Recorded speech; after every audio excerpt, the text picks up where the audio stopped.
My key to success when I began eating an anti-inflammatory diet was to keep things incredibly simple, and I do that with a lot of sheet pan meals. Today I'm going to show you an easy baked salmon with a little bit of lemon and some fresh dill, and I'm going to show you how to put that together so you can have dinner on the table in less than 15 minutes. Join me in the kitchen and I'll show you how.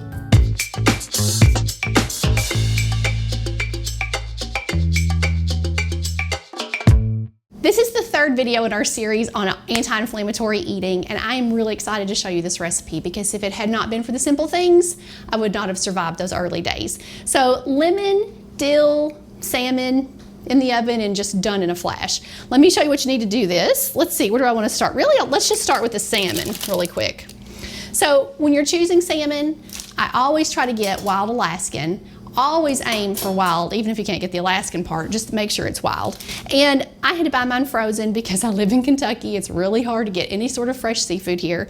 So when you're choosing one, make sure that it's more red than it is pink. There are a couple of Atlantic salmons you can get in the store. They're very pale in color, and I think the flavor is just really lacking. Also, make sure if you're buying it from a case, like from the seafood section of your grocery store, that it's firm when you press it and it's not mushy, it doesn't squish. Like if you press this, it doesn't hold a dent or anything like that. That means that fish is a little bit more fresh. So try to pick one that's as good a quality as you can get. And I've got 5 fillets here. This would feed my family, the 4 of us, pretty well because we like a little extra. So I'm gonna set these to the side for a minute, and then I'm just gonna get everything ready to dress it with. So let's go in with fresh dill. And I don't always use a lot of fresh herbs when I'm roasting in the oven because they have a tendency to burn. So you can do dried ones if you want to, but in this case, the salmon's only in the oven for a brief time, so the herbs don't really have time to burn. So it's okay to use them here. So I've got, the recipe calls for 2 tablespoons. I very rarely go with that little. You know, a year ago I couldn't even hold this knife, and every time I pick one up to do something now, I just feel really blessed to be able to do that. So we're just gonna chop this up just a little bit. If you don't own a good knife, invest. Just buy one. But they make all of your culinary feats so much easier. So I'm gonna leave that kind of big, just like that. And then I've got some lemon here. And I'm just gonna cut this open. Doesn't matter if it gets dill all over it. And we are going to just really quickly dress this salmon. So you can marinate your salmon if you want to. You could put this all on and put it in a bowl and let it sit 10 or 15 minutes before you bake it. I think it gives it a nicer depth of flavor, but that's optional. Now, so all of your liquid, your olive oil, your avocado oil, your lemon juice, all of that needs to go on before your salt, because when you season it, it's gonna wash it off. So make sure you put that on first. And I've got the juice, I'm just gonna do the juice of this whole lemon. If you would like to use a lime here or another type of citrus, that's perfectly fine. You could do a little bit of white wine vinegar. That would also be okay. Then we're gonna do avocado oil here. So you need a high heat oil. And a lot of people, of course, they go to olive oil, but olive oil, when it's heated really high, has a tendency to turn toxic very, very quickly. So I use one that's a little bit safer. So we're gonna go with avocado. I save my olive oil for a salad or for pouring on top of this fish after it's already baked. That's great. And if you notice, there's no measuring going on here. I will leave you a full recipe in the description box, but you don't have to make this so scientific, right? That's part of the joy of cooking. Just let it go. Just put it on there. You're not gonna mess it up, probably. And just let it be. And then you don't have to be so stressed out about it all the time. Now, salt-wise, I use either a Celtic sea salt or a like Redmond's real salt, one of those that has those trace minerals in it. If you're still on table salt, this would be a great first change to make in your household. So I'm also not gonna measure this. Seafood can handle, I need to pinch it, that feels more natural. Seafood can handle a little salt, okay? So I don't know how much I'm putting on here. Not quite a 1/4 teaspoon maybe per fillet, but I often find that once it comes out of the oven, it needs a little bit more. That's okay. So just get a little of that on there.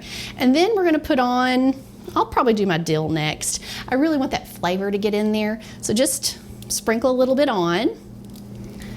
And if time allows, it's great to let this sit a few minutes. That'll help the flavors kind of get in. give it a little more depth. So we'll put the dill on. And again, as much or as little as you like is okay.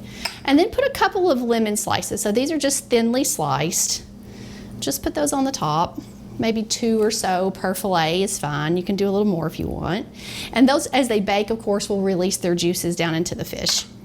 So we've got that on. This guy's big over here in the corner. I'll give him 3. And I'll just do a little bit of pepper. Pepper's optional. You don't have to have it.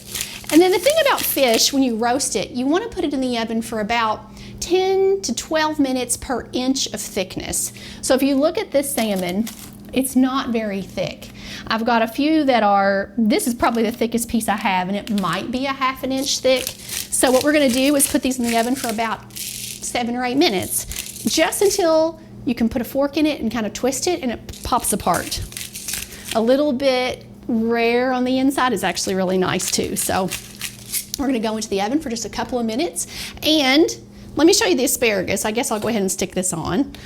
I love asparagus on the side with this, and I can put it in the oven and it usually roasts in about the same time as the fish. So when you do this, if you need to prep your asparagus, if you don't know how, if you bend it, it will naturally break where the tough part is, and this is the part that you take off. So I'm going to prep a little asparagus here, put it on the pan with this salmon, and then get it in the oven, and I'll show you what it looks like when we come back.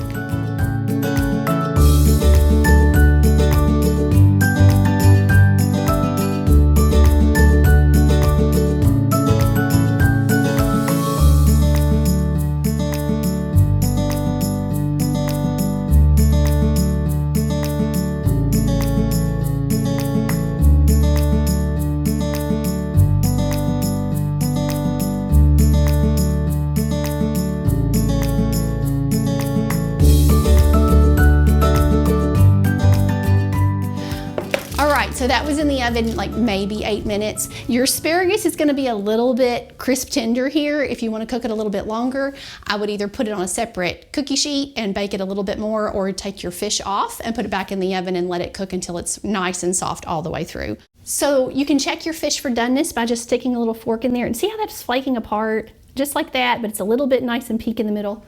Perfect. Absolutely perfect. That's how you want it. Don't wait for it to cook so long that it's bone dry in the middle. No good. If you like this video, make sure you stay tuned, because we're going to have plenty more coming in our anti-inflammatory eating series, and you can watch the other videos right up here or check the description box for some extra ones. Have a great day, guys. Bye.